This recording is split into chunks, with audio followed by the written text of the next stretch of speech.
The following program is brought to you by Caltech.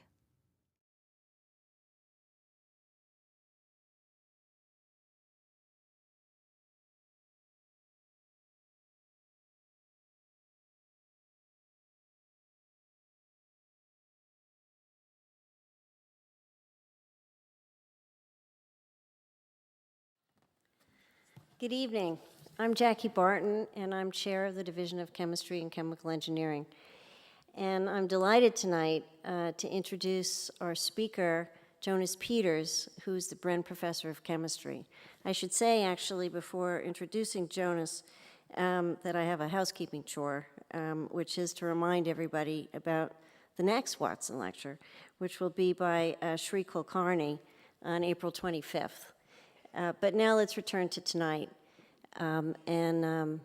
Jonas Peters, he was born and bred in Chicago and attended the University of Chicago, where I think was where he fell in love with inorganic chemistry.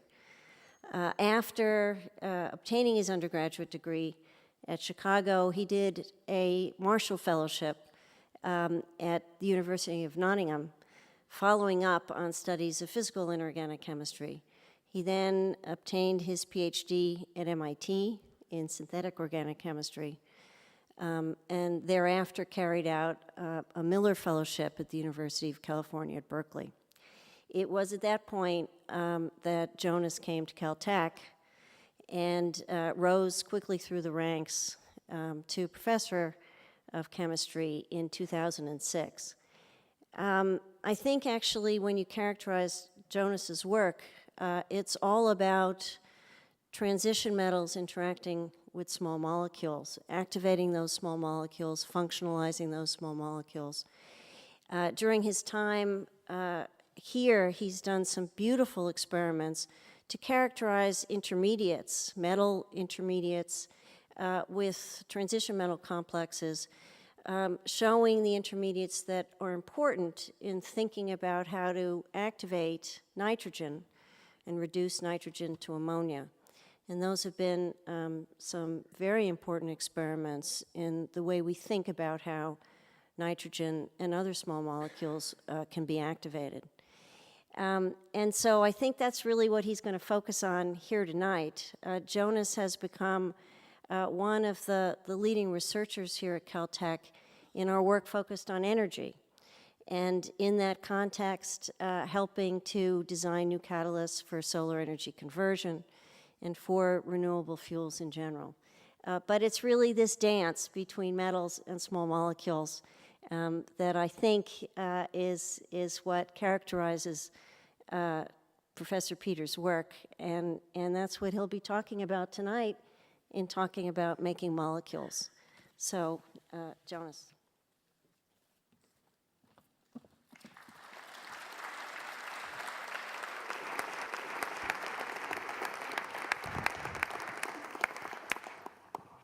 Thanks, Jackie, and thanks to everyone for being here and affording me the opportunity tonight to tell you about a subject matter that my coworkers and I are very passionate about. That's the subject matter described by the title of the talk, Making Molecules. The bottom quote is attributed to John French. The top quote here is actually my quote, so I have to take credit for that, whether you agree with it or not. But playfully, I often categorize scientists as makers, measurers, thinkers, and tinkerers, and I'll allow you to decide which of these categories you fall into or to create one or some subset of categories for yourself. But the category of the makers, that's really the hallmark of chemistry, chemists, and it's the hallmark of synthetic chemists in particular. So when I was asked to give this talk, I thought about a subject area I'd be excited to talk about, and of course many of us have heard a lot about renewable energy and topics going on here at Caltech in artificial photosynthesis. And I thought that it would be a good thing to tell you a little bit about what really defines chemists and motivates them at a fundamental level, even while we tie what we do at a fundamental level to these larger picture questions. So with that, let me kick off with the first slide, which hopefully is a question that everybody in this audience can answer. And before you start thinking about whether your definition is absolutely correct to what is a molecule, I'll just start with a few examples that everybody should know, and we'll warm up from there. Okay, so chemistry lesson number 1, what is a molecule? Well, let's start with some examples. So here's an example everyone is presumably familiar with. That's water, or we label it as H2O because those are the atoms in water and the numbers of atoms in water. Water is a key component of photosynthesis. I'm sure most of you will appreciate that. And water has in it hydrogen and oxygen, and in their elemental forms, O2 and H2 are molecules, diatomic molecules. Some other molecules that indeed have some relationship to photosynthesis are molecules you might be familiar with in terms of combustion, or molecules that are energy sources. For example, a molecule of methane has a carbon atom and 4 hydrogen atoms. Molecule of methanol is shown here, and that's distinguished from methane by having an oxygen atom in it. And then, of course, if you burn these, you get carbon dioxide, and you happen to also get water, and that feeds back into the idea of photosynthesis. Another type of molecule is nitrogen, and this is a molecule that actually is easy to do a demonstration of, because if everybody in the audience just breathes in right now, 78% of the molecules you just took into your lungs are this little molecule right here. And it's very unreactive, and that's why you can breathe it in and back out again. But it needs to be activated and functionalized or fixed to a different form, that of ammonia, or its acidified form, ammonium nitrate, so that you can put fertilizer or things like ammonium nitrate into your garden to make plants grow. So these molecules are again related.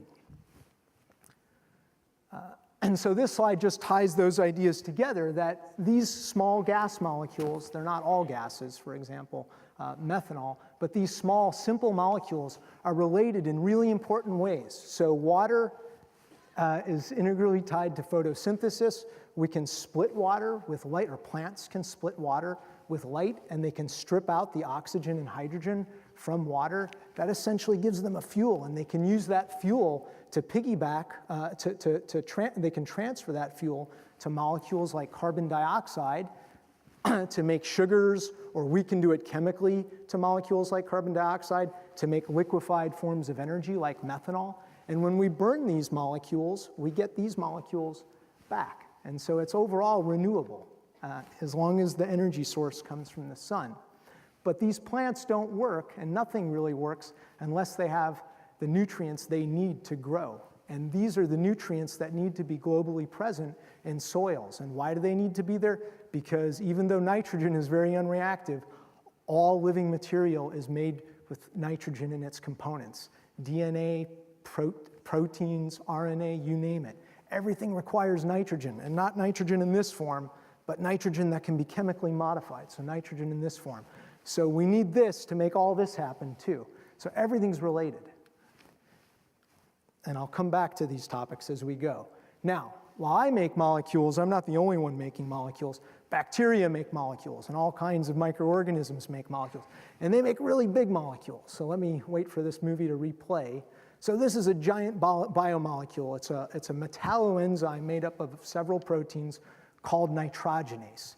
And inside this giant protein is this little inorganic chip, this little inorganic molecule that's going to zoom in, and it's comprised of metal atoms. And these metal atoms are responsible for catalyzing a reaction that takes nitrogen, this unreactive substrate, to a product that then microorganisms can turn into all the protein spinach that surrounds this molecule, and then and hand it off to organisms that are nearby that likewise need to make proteins.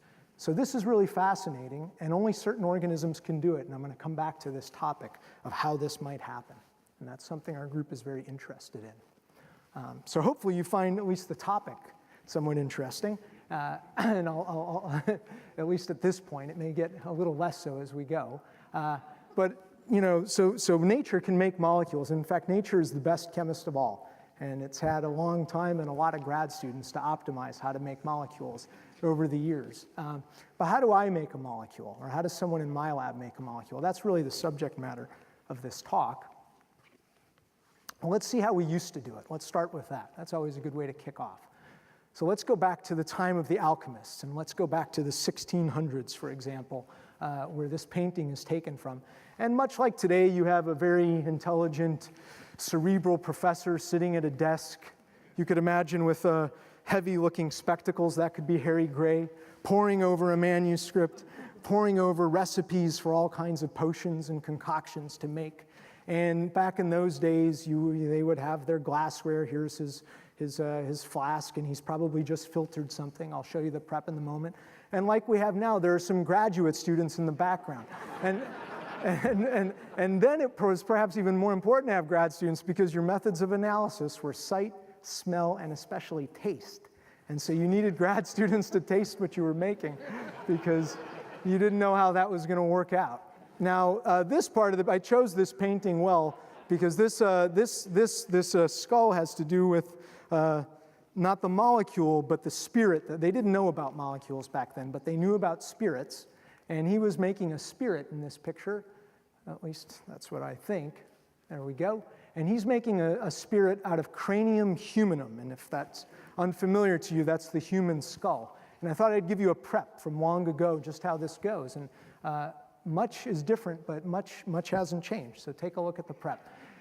Take of cranium humanum as much as you please and break it into small pieces, which put into a glass retort well luted with a large receiver well luted. This is right from the prep. Then put a strong fire to it by degrees, continuing of it until you see no more fumes come forth, and you shall have a yellowish spirit, a red oil, and a volatile salt. I like that part. Take this salt and the yellow spirit, digest them by circulation for 2 or 3 months in balneum, and you shall have a most excellent spirit. Now, the best part is what this is good for. Check this out. This spirit helps the falling sickness, gout, dropsy, infirm stomach, and indeed strengthens all weak parts and opens all obstructions, and is indeed a kind of panacea. And as I read this, I could use a little bit of this spirit right now. I'll bet you could use a little too. Okay, so that's how we used to do it. And the reality is, while the method of analysis of molecules, I'll talk about that, has changed, much of the craft of making molecules hasn't changed that much. And I'll walk you a little bit through that. And so most people are familiar with the analogy that chemists like to cook in a lab. And that's really true. In fact, a lot of chemists enjoy being in a kitchen. And I grew up in a Greek diner in Chicago, cooking and doing dishes. So that's perhaps where my love of chemistry really, truly started. But this just winds up being true. Lots of chemists, and synthetic chemists in particular, also like to be in a kitchen. And not surprisingly, you know, at home, you've got a pantry or a cupboard with all your ingredients. This is not what our cupboard looks like, but it is a cupboard from someone's kitchen. And of course, you have all your grocery supplies and ingredients to help you along the way as you begin to concoct recipes of your choosing. And likewise, chemists have cupboards, and we call them chemical stockrooms. But they're really just like a pantry where you go, where all of your reagents are. And these pantries have elements like sodium and calcium, and then they have combinations of the elements in various forms. And these then become the reagents you take into the lab to follow synthetic preps to make new molecules. And just like in the old days where you needed fancy glassware to do your experiments, we still do. So for example, here at Caltech, we have a very talented glassblower named Rick Gerhardt who fashions all kinds of fancy glass apparati to enable students and postdocs to conduct experiments that they want to conduct. And for the kind of molecule maker my coworkers and I are, a glassblower is indeed really important because a lot of the molecules we make, we have to keep away from the open atmosphere, because if you expose them to the open atmosphere, they degrade, and indeed some of them just explode into flames, as Caltech's safety office could attest. And so we often are building apparati, assembling apparati of glassware that someone like Rick will make in order to house these solutions of reagents and molecules that we make to keep them away from the open atmosphere. And so this is what we call a vacuum line, or more precisely, a Schlink line, named after a gentleman whose last name was Schlink. And we also fashion lots of glassware together to do all kinds of manipulations so that these liquids never have to touch the outside world. And it's because if they do touch the outside world, they react with the oxygen and the water that's in it. And we don't want that. We want to know how they behave in the absence of those kinds of molecules. And so we use these kinds of instruments, and these are just like you would have used 400 years ago or 300 years ago. But we use some newer instruments, so we have big ovens, essentially big molecule ovens that we call dry glove boxes, which essentially are big boxes that provide you with a lot of real estate in which you can work that is under an atmosphere of nitrogen, this unreactive molecule that doesn't degrade any of your molecules. And so you see a lot of these kinds of instruments in labs like mine. Now, just like at home when you're done with your recipe, you have a lot of dishes that you have to do. We likewise wind up in a similar situation and have a lot of dishes to do. And perhaps just like at home when you have children or a spouse that says, yeah, I straightened up the kitchen, and you go into the kitchen and it doesn't look quite straightened up to you. This is actually one of my grad students' sinks after he claimed to have cleaned up. That's true. I went in and took a snapshot to see just what he meant by that. And there it is. So that's clean, and I won't show you a picture of what it looks like before. So that's rough. Okay, so hopefully it starts to sound a little bit fun, and sometimes you can get help with doing the dishes if you do the cooking, and so that's great. But what holds molecules together? That's a big question. And how do we go about designing one, plan the recipe, and most importantly, know how well it came out? Okay, so we have to have techniques for all of these things. So let's start with the first one, what holds molecules together? And now I have to give you a little short course in some real chemistry. So chemical bonds, it will be familiar to you, that's at least the glue that holds atoms together. So if you're building molecules, you have to know how to put bonds together, sometimes break bonds. And you can think of a chemical bond a lot like a rigid spring. That remains a pretty good analog model for a chemical bond. And so if you have two atoms held together by a spring or two balls held together by a spring, if you push, they're going to be at some distance depending on your spring. And if you push the balls on the spring together, right, they have a resistive force. They build up a potential energy that if you then let go becomes kinetic energy, and they bounce back. And likewise, if you pull them apart, they have potential energy that builds up, and if you let go, they bounce back. And there's some distance where I call them in their happy state. They're in their happy place. And that distance is their equilibrium distance. And it's the same for a molecule. So if you, for example, think of a molecule of hydrogen with this spring model, you can describe it mathematically very simply. And to the aficionados, we sometimes call that a harmonic oscillator, which basically means you can plot a function against one axis being energy, this being low energy and rising in energy, and another axis being internuclear distance, the distance between these two balls or these two atoms, and it has what we call a parabolic shape to it.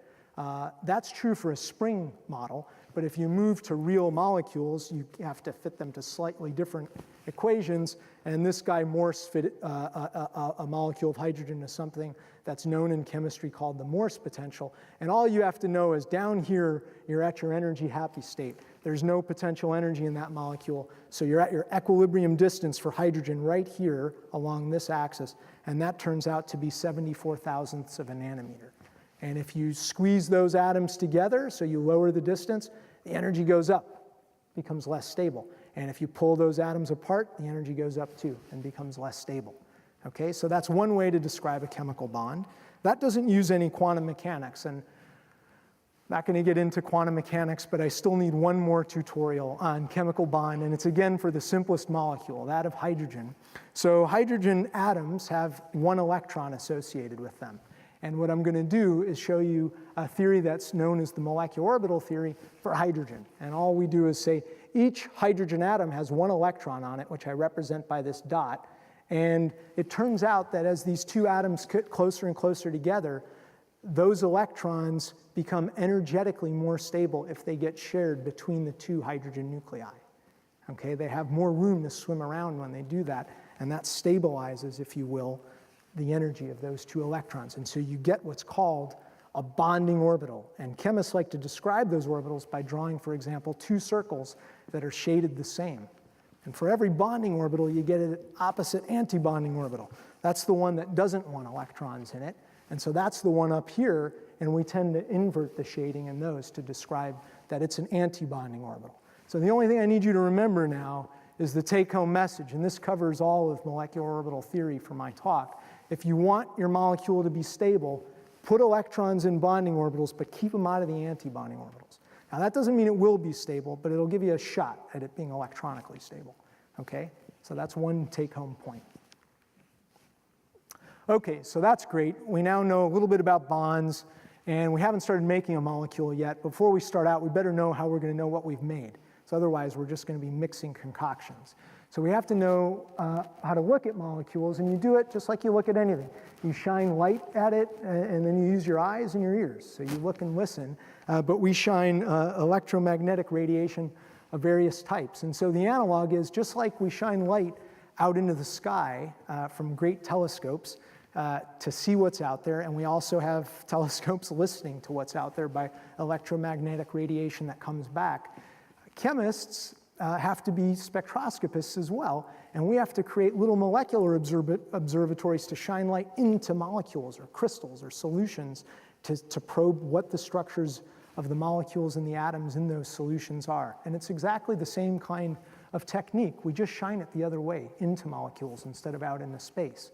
And it turns out that there are different kinds of light you can shine. So you can shine, for example, radio waves or microwaves or infrared waves, ultraviolet waves, X-rays, you name it. You can even shine gamma rays, and molecules will tend to do different things. And all of these kinds of radiation, which are different frequencies of radiation, are reporters for the exact local environments of the molecules that are in your solution or in your crystal that you've made. And so that's what we do. So again, back to the simple example of hydrogen. Well, if you shine infrared waves at hydrogen, and if you're a spectroscopic purist, I understand I'm sweeping some selection rules under the rug. But if you shine infrared waves at hydrogen, it can vibrate, okay? And molecules that receive infrared waves do vibrate at various frequencies, telling you something about what the bond is that holds them together and what kinds of atoms they are, because those vibrations, just like in a spring, are related to their masses, okay? You can also shine, for example, microwaves, and microwaves will make molecules tumble, rotate, okay? So that's a different kind of reporter that you can use with a different frequency. And indeed, you can shine radio waves, and then with radio waves, you can see the actual nuclei spin. So instead of the whole molecule spinning, now just the nuclei of the molecule spin. And depending on the rates at which they spin, it tells you a lot about what kind of atom it is and what its environment is. Okay, so these aren't the only things we do. We can also, so there are nuclei and atoms, but obviously the electrons in chemistry are what we're always interested in. And so we can shine, for example, microwaves on an electron, and that'll cause it to spin. Also, electrons can hop from one energy state to another. And if you shine, for example, green light on an electron, it might hop from one low energy state to a high energy state. If you shine a higher energy wavelength, like a purple ray of light, it can hop even higher. And then these electrons can relax. They can relax back to their lower energy states. And when they relax, you can look at light that comes out of them, for example, visible emission from a technique like that. And so molecules that are fluorescent or phosphorescent tend to have that kind of a property. Now, we often want to know in a structure, for example, a crystal, where the molecules are and where they are in relation to one another, and in particular, where the atoms in the molecules are in relation to one another. And for that, one of the most powerful techniques is X-ray crystallography, where we use X-rays. And this kind of technique requires that you grow a crystal. And so in a crystal, you don't just have one molecule, you're going to have repeating units of regular arrays of atoms, as I show very simply here. And as you shine X-rays into the crystal, those X-rays ricochet off the atoms and in fact create waves that then constructively and destructively interfere with one another, and on a photographic plate will leave spots. And you can look at those spots, and you can analyze those spots, and using a little bit of fancy trigonometry, back out what the original positions of the atoms in the crystal must have been. And now there are computers that do that algorithm, fortunately, especially fortunately for me, because I really didn't like trigonometry. Okay, so let me give you then a real example of that, because that's a pretty fun technique. So this is a molecule that's a complicated one, and don't worry about any of the details. It's a grad student in my group named JR that recently made this molecule. But there's an iron atom, and it's surrounded by some, what I'll call some main group atoms and some organic carbon atoms and even a bromine atom. And we've put it in this environment for reasons I'll tell you about a little bit later. We call all of the atoms that are bound to the central atom the ligands, because they ligate the iron center and keep it from becoming iron metal. We want to have single molecules. We don't want iron metal.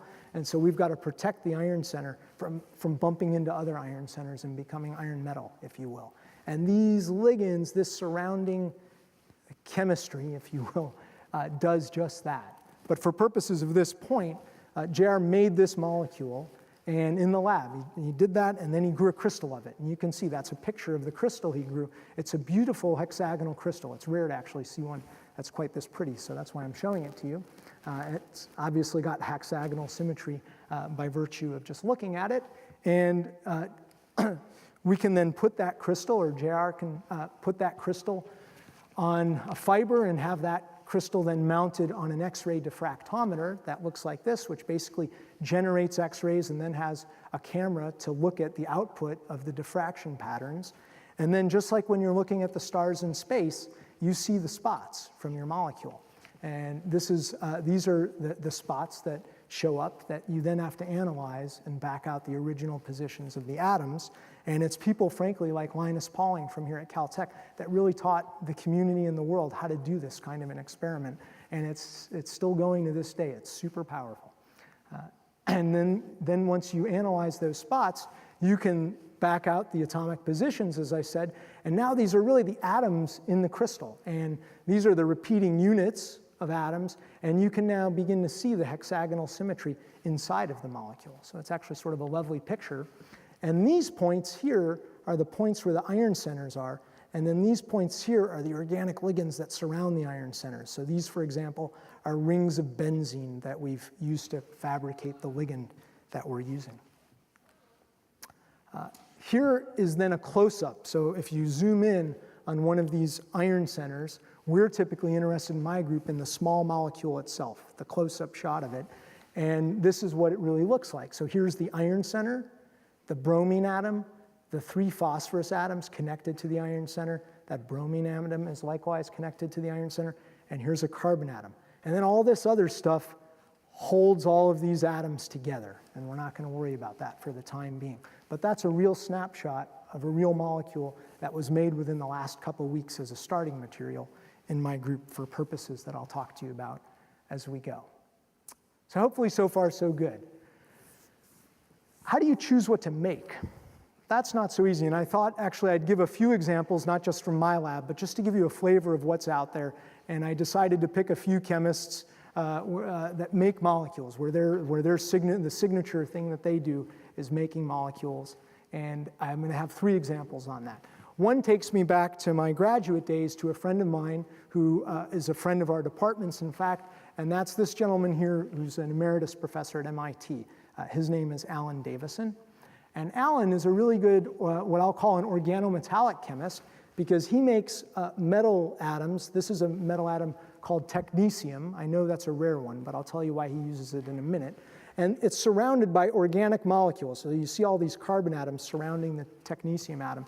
And that gives him the title in my field called an organometallic chemist, meaning he takes organic molecules and using chemical bonds, bonds them to a metal. So that's pretty easy. And whether you call us inorganic or organometallic chemists, we tend to be pretty happy. We can handle either label.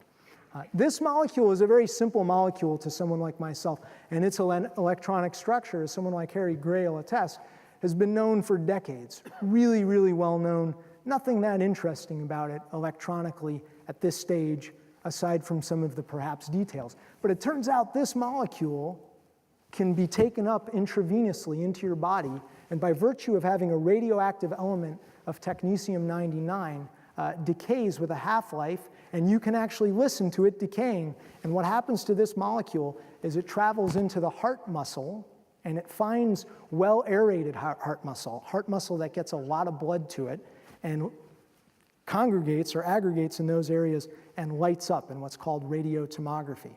So this molecule will find its way to your good heart tissue, and you can do a stress test. So if you go into a stress test, they'll then make you do something stressful, like give a talk to this audience, and then they'll see what's the change in where the technetium winds up. And using comparative images, you can actually look inside the heart and see where the damaged heart tissue is. And it's just because of this really simple brand new molecule that this guy made and basically put some groups on that would make it water soluble and easily biodegraded in your body. And it's incredible. So this molecule is used by so many people, and in fact, its patent is no longer around, but this molecule was over $1 billion molecule in the drug world, and it's a really simple one if you look at it from my eyes. So another molecule is that from a colleague that's near and dear to my heart, and this colleague happens to be here at Caltech, and that's my friend and colleague John Burkaw, who's one of the great molecule makers of Caltech. And John Burkaw has been really fascinated with molecules that are comprised of elements like titanium, or zirconium, if you will. And this molecule of titanium has ligands around it that give it certain properties that allow it to react with small molecules of propylene and snip them together really quickly in what we call a polymerization reaction to make plastics called polypropylene. And depending on the intimate structure of polypropylene, its intimate molecular structure, it'll have very different properties. It can give you very rigid plastics that bend a little bit but eventually would break, or it can give you very strong, very flexible plastics. And it's incredible how diverse the materials you can make with polypropylene plastics are now.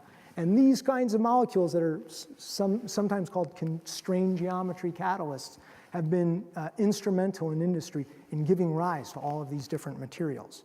And we have many molecule makers at Caltech. I'll just give you one more because I'm focusing on the organometallic molecule makers. And that's a molecule or a class of molecules that's near and dear to the Grubbs group, and whose head is Bob Grubbs, our colleague.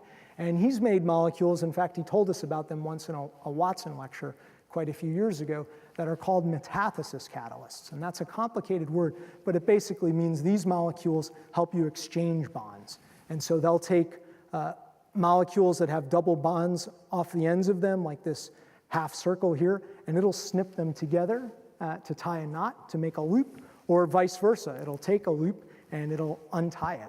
And this winds up being really powerful. It's actually a cool molecule, because it's, for this talk in particular, because it's a molecule that helps you make molecules. So if you want to make a really complicated molecule, so I have colleagues like Brian Stoltz and Sarah Reisman, who are organic chemists that make really tough molecules to make, things that I can't even dream about. When you get to the end game of these molecules, you've played around with them in all these ways, you get to a point where you've got to tie a knot together. And that's where you bring this baby in, and it just comes in and ties a knot together for you and allows you to make a new molecule. And so things like this are transforming how you make molecules all across the globe nowadays. So it's really great. So these are some examples that are great examples, but what molecules you choose to make is, and if you talk to chemists, it's always a personal choice. They see other people's molecules, but they don't want to make those. They have their own kind that they're interested in. And we tend to dig in that way, and that's what makes all these little fields nucleate, and it's a lot of fun. So let me continue by showing one example then from my own labs, which brings me back to this story of nitrogen and how we fix nitrogen and how that plays into some other things on the planet. So we need a lot of fertilizer on this planet. We need an enormous amount of it. I'm going to show you how much in a minute. And we make fertilizer, which is simply ammonia, or its acidified form ammonium nitrate, by a process called the Haber-Bosch ammonia synthesis.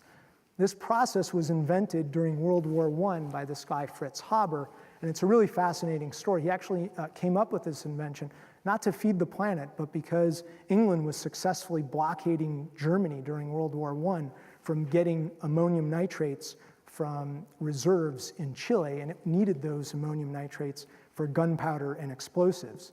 And it was this guy that came up with a technique to fix nitrogen to make ammonia and ultimately make ammonium nitrate that really allowed Germany, sadly, to go to war in World War I. They couldn't have done it without this technology, and moreover, to prolong how long they were in that war. sort of ironically, it's also a process that feeds about 3 billion of the 6 billion people today on this planet. So it's one of these great stories that has a good outcome. And it wasn't just Fritz Haber. There's a guy, Carl Bosch, who's a chemical engineer that was very much part of making this technology go. But it's a simple reaction. You take 3 molecules of hydrogen, 1 molecule of nitrogen, you pressurize them up to a large number of atmospheres, and you heat it up, and you throw in iron, an iron catalyst, and it'll fix the nitrogen to make ammonia. And it does this really well, though it's an energy expensive process. And actually, this process is done on such a huge scale. It uses about 4% of the globe's methane reserves, and it's about 2% of the globe's energy budget just to run this chemical reaction. It's pretty remarkable.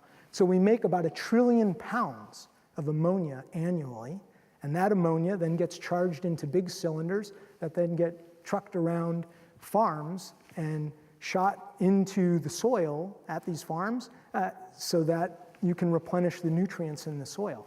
And this happens all over the globe. And so it's just a huge, huge industry and super important. Now, that's one way that we can get these plants to grow. Plants, of course, knew how to grow before the Haber-Bosch ammonia synthesis, so they must have a trick up their sleeve, and I alluded to that earlier, and indeed they do. So plants don't have the trick up their sleeve. They just make good partners. So they symbiotically grow with bacteria that can fix nitrogen. So if you zoom in to the root nodules of certain plants like legumes, pea, alfalfa, clover, or soybean, you'll hear about farmers that turn over their crops with soybean to replenish the soil. And you look really closely inside these root nodules, you'll see little clusters of bacteria that are the best chemists of all. They've got the machines, the enzymes in there doing this chemistry, and it's really remarkable. And they're not making just enough ammonia for themselves and their proteins. They can make enough for a lot of other creatures to grow on as well. So about half of the world's fixed nitrogen comes from plants, and about half now comes from Haber-Bosch ammonia synthesis. It's about 1 trillion pounds each way, I guess, is a way to describe it. Now, you can take those bacteria and you can grind them up, and if you're a biochemist, you can say, I want to figure out what's going on in there, what's making these guys fix the nitrogen. And you can begin to use genetics and biochemical separations to pull out the proteins using, for example, a column like this, and isolate those proteins and then try to crystallize them and figure out where the atoms are inside those proteins and really try to figure out how they work. So we have another colleague here at Caltech, this guy Doug Rees, who does just this. That's actually a young, dapper Doug Rees. Look at him there. Anyway, Doug Rees crystallized this protein. And it's incredible. It's a huge protein. Look at all the atoms in this protein. It's enormous. But inside of all this spinach, this protein spinach, are these little inorganic chips, these little inorganic molecules that are catalyzing this amazing reaction that only these bacteria have figured out how to do the way they do it. So it's actually pretty remarkable. And if you start zooming in, right, so if you look in, this little cluster, I'm going to blow it up in a sec, has this sort of structure. And so while we know all the details of the structure in this one state of the enzyme, we still don't know how it works, okay? And that's part of what motivates some of the molecules we're making. So imagine you get a crystal structure, a snapshot of the molecule, this big enzyme, but you want to know dynamically how everything works. And it would be the same thing as if you looked at one still life, one snapshot of a movie, and then tried to go home and tell your spouse the entire movie from beginning to end. You just can't do it. So while we know a huge amount from the structure, there's so much we still don't know that motivates a lot of the molecules my group and many others want to make. Okay, so let's zoom in on this cofactor and start moving from there. Okay, so here's a close-up of the cofactor, and it has some atoms in it. So it's a complicated inorganic molecule, but not so complicated.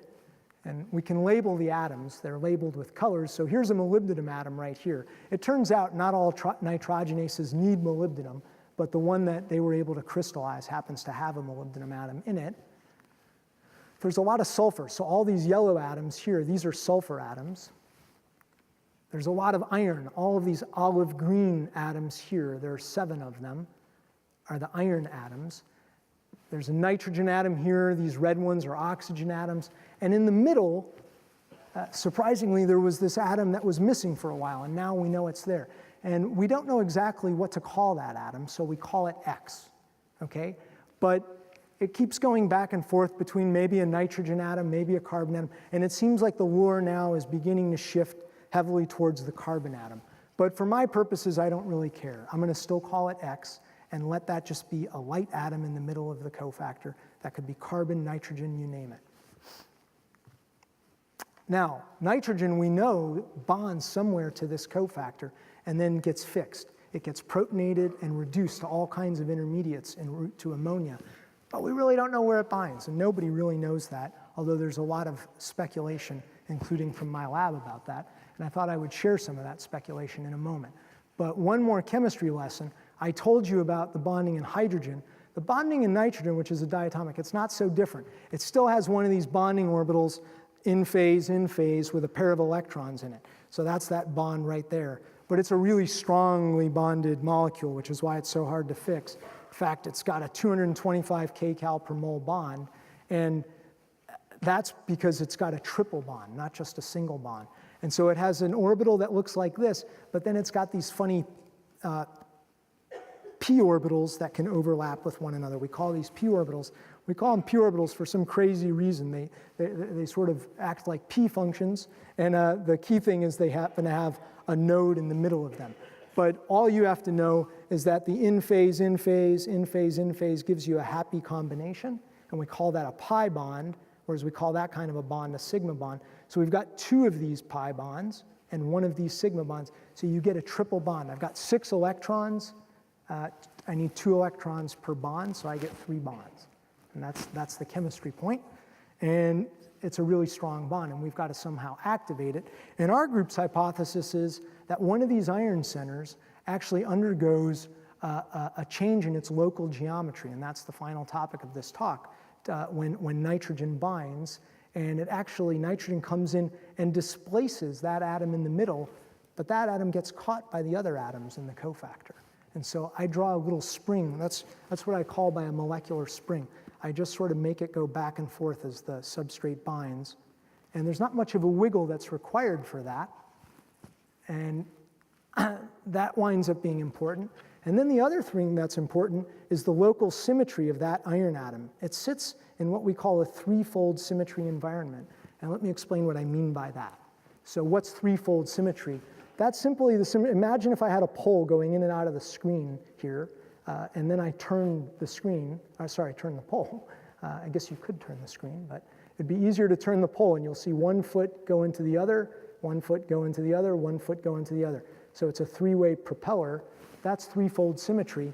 It's the same thing if I strip one of these iron atoms out of the cofactor, like so, and ignore everything else except that X atom in the middle.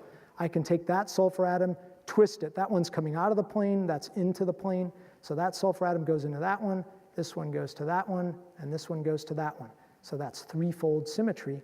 And it turns out, in threefold symmetry, if I add some electrons to the iron center, that these electrons are just the right symmetry to overlap with the p orbitals that you don't want to normally bind in nitrogen if you want it to be stable. So it activates the nitrogen molecule and stretches it apart, okay, by virtue of populating the antibonding orbitals, the ones you don't want to populate if you want it to be really stable. So it activates it and sets it up for further reduction. So if that's confusing to you, let me give you, again, an analogy. And this is an analogy that I have to credit my wife for. That should perhaps be obvious from the slide. So imagine you have a diamond, and you want that diamond to have different properties. It's a magic diamond. And if that diamond is in a certain ring setting, it'll have the magic property of having your spouse bring you flowers when they get home. And if you put that diamond in a different setting, like this one here, a different property, they'll bring you your favorite cup of tea or make you a gourmet meal when you come home. And so imagine that the local symmetry of the setting you choose for your diamond gives it its properties. That may not be true for diamonds, maybe it is, but it is true for atoms. The exact local environment and the local symmetry of the atom actually engenders it with the chemical properties that it then has. And those little tricks, those little twists, are what nature may have figured out for so many atoms that it houses inside of these fancy metalloenzymes. So hopefully the analogy is not lost on you. And so in this, go back. And what I want to show then here is that if you look at one of those iron atoms in this nitrogenase cofactor, what we're saying is that an iron center can bounce around with this central atom like a spring and sample these different local geometries. And these different local geometries around the iron center are compatible, or we postulate they're compatible, with a lot of the intermediates you'd need to walk through to do the magic, to make ammonia from nitrogen. And it all relies on using threefold symmetry for the argument, okay? And so I don't want to spend too much on this slide, but for the aficionado, I want to now finish by saying what kind of molecule we then try to make. So here's one of the molecules that we're going to walk through trying to make. And what we want to do is think about, would that type of molecule, an iron atom with a terminal N atom on it, be stable in local threefold symmetry? And in particular, would it be stable if it were a 4-coordinate molecule? And that's going to be the limit when we stretch that bond all the way out so it's no longer bonded. Or when it's a 5-coordinate molecule, and that's when that atom will still be connected, okay? And so that gets a little bit complicated, but we go back and we do electronic structure diagrams, and we just remember our rule. Don't put electrons into antibonding orbitals. And I'll keep it simple. I'll just say on this side, we have to put electrons, represented by these arrows, into an orbital that's antibonding, represented by this asterisk. And so it doesn't like it, and so it pushes the electrons back onto the nitrogen. Whereas on this side, those electrons are in slightly bonding orbitals, and so they're stable. And so that then provides us a target. And once we have a target, we then go in and try to make it. And so we place the iron atom within local threefold symmetry, and then we start to install nitrogen or its reduced derivatives, and then we try to step back and test this spring hypothesis. So I'll just keep it simple. That provides the motivation for our target. So this is the part we're interested. So we've got this iron atom that we want to stick to a nitrogen atom. And so then we need some groups, the setting, the diamond, setting for the diamond, and we start building it up. So we put real atoms to make its setting, and these are the ligands. And then we have to fill the valence shells of these ligands, and that's a little bit of chemistry that I don't want to get into, but that requires we decorate them to close up their shells and make them stable, okay? And so we have now more elements going in and more atoms going in. And then we tend to not want these molecules to bump into one another, so we put big bulky groups on the molecules that are not sticky, so that these big bulky groups will bounce into one another and just push these molecules away from one another, so they'll be free in solution. And then for those bulky groups, we use what are called alkyl groups. And so this is now a real rendering, a line drawing representation of a molecule, and then you have to try to make it. So I figured we needed a little humor by now, so here's another slide on that. This is again a quote from John French: "Try not at first experiments of great cost or difficulty, for it will be a great discouragement to you, and you will be very apt to make a mistake." Now, of course, at Caltech, we have fantastic grad students and postdocs, so we can dive right in and do experiments of great difficulty, knowing they can pull it off, and they really can. And we also have such generous chairs that won't allow any fiscal matters to stop us from doing any experiment that we want to do. So we dive right in and do that. And indeed, once you go ahead and do it, the molecule in lights can actually be made. And we know it's made by doing just what I told you. We shine light at it, we look and listen, and all the spectra that you collect on it tell you that, okay? And so this is a molecule that was done by a grad student named Ted Betley. And then we can go back and start testing our hypothesis and say, okay, instead of just binding an N atom, now let's bind N2. And it turns out for these molecules, we want 5-coordinate molecules, iron atoms with 5 ligands surrounding them instead of just 4. And so we can design a molecule to test that, and then we can crystallize the molecule. And you can see the N2 ligand stuck to the iron center right there from the X-ray structure of the molecule. So this really goes on, and most recently I had to show you one slide of relatively new data. We've started making ligands that really breathe depending on what these functional groups are. So we can put an N atom, we can put N2, and we can put a lot of the molecules in the middle, like ammonia and other reduced forms, and this bounces around in response to exactly what molecule is there. So the idea, the hypothesis is pretty good. It's feasible. It doesn't mean it's what nature does, but it means that the inorganic chemistry lesson is one worth taking home.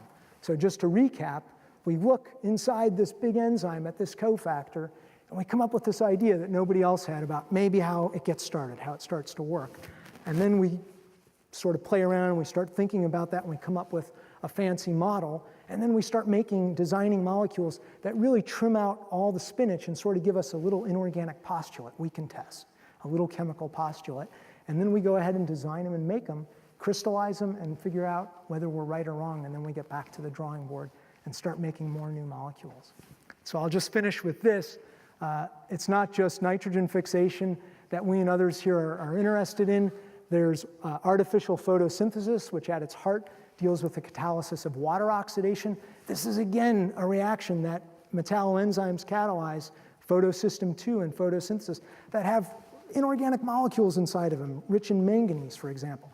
And my colleague Teo Agapia, his group is making all these fantastic molecules that model aspects of just how this process happens. And then there are molecules like hydrogenases that I collaborate, for example, with Harry Gray on, trying to figure out how we can harness the protons and electrons you get from water and sunlight and turn them into fuels. And so there's a lot going on here. And as Jackie mentioned, there's for example, all of these centers at Caltech, like NSF-sponsored Powering the Planet Center, as well as a center that was sponsored or nucleated by the Gordon and Betty Moore Foundation very generously, known as CSER. We now have the Resnick Institute, very generously endowed by the Resnick family, not just for these kinds of problems, but for energy sustainability in general. So there's a lot going on here, and we even now have this energy hub on artificial photosynthesis funded by the DOE that Nate Lewis is heading up to make devices to really figure out how to run these. And so that's a topic for another day. I'd like to thank my group. In particular, of course, I don't make as many molecules anymore. These are the real artisans. These are the molecule makers in my lab. I'd particularly like to thank Daniel Seuss, John Riddle, John Anderson, and Hill Harmon back there for helping me a little bit with this talk. I tried not to harass my group too much with this, but I was stressed all last week, and they tolerated me as much as they could. And with that, I'll close, and I'll leave you with one final message, and I'll be happy to let Jackie take over, and I'll answer any questions as they come. Thank you.